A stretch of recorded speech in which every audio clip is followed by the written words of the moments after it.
વ્યાજખોરોના આતંક સામે તસવીરમાં દેખાતો આ ખેડૂત જિંદગી હારી ગયો છે। સુરેન્દ્રનગર જિલ્લાના મૂળી તાલુકાના ગઢડા ગામના આ 35 વર્ષીય ખેડૂત ગોપાલ બાવળિયાએ વ્યાજખોરના ત્રાસથી જીવન ટૂંકાવી લેતા સમગ્ર પંથકમાં શોકનો માહોલ છવાયો છે। સાથે જ 2 બાળકોએ પિતાની છત્રછાયા ગુમાવી છે।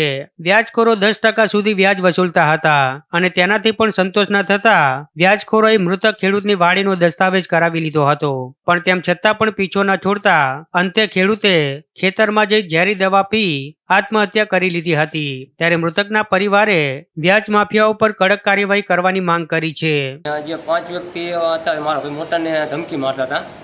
ધમકી મારીને એમ કહેતા હતા પૈસા પગાડી ગયા નક્કી અંદર મારી મને પાડી દઈશું કે અમે।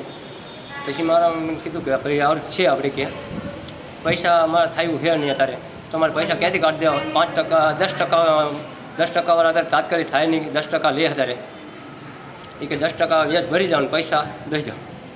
કોણ કોણ છે આ લોકો? આમાં છે એક કાળુભાઈ છે અને એક દિલાભાઈ છે અને એક દેવાજભાઈ છે, સામડા ગામ ગઢડા, અને કાળુભાઈ છે સુરનગરના।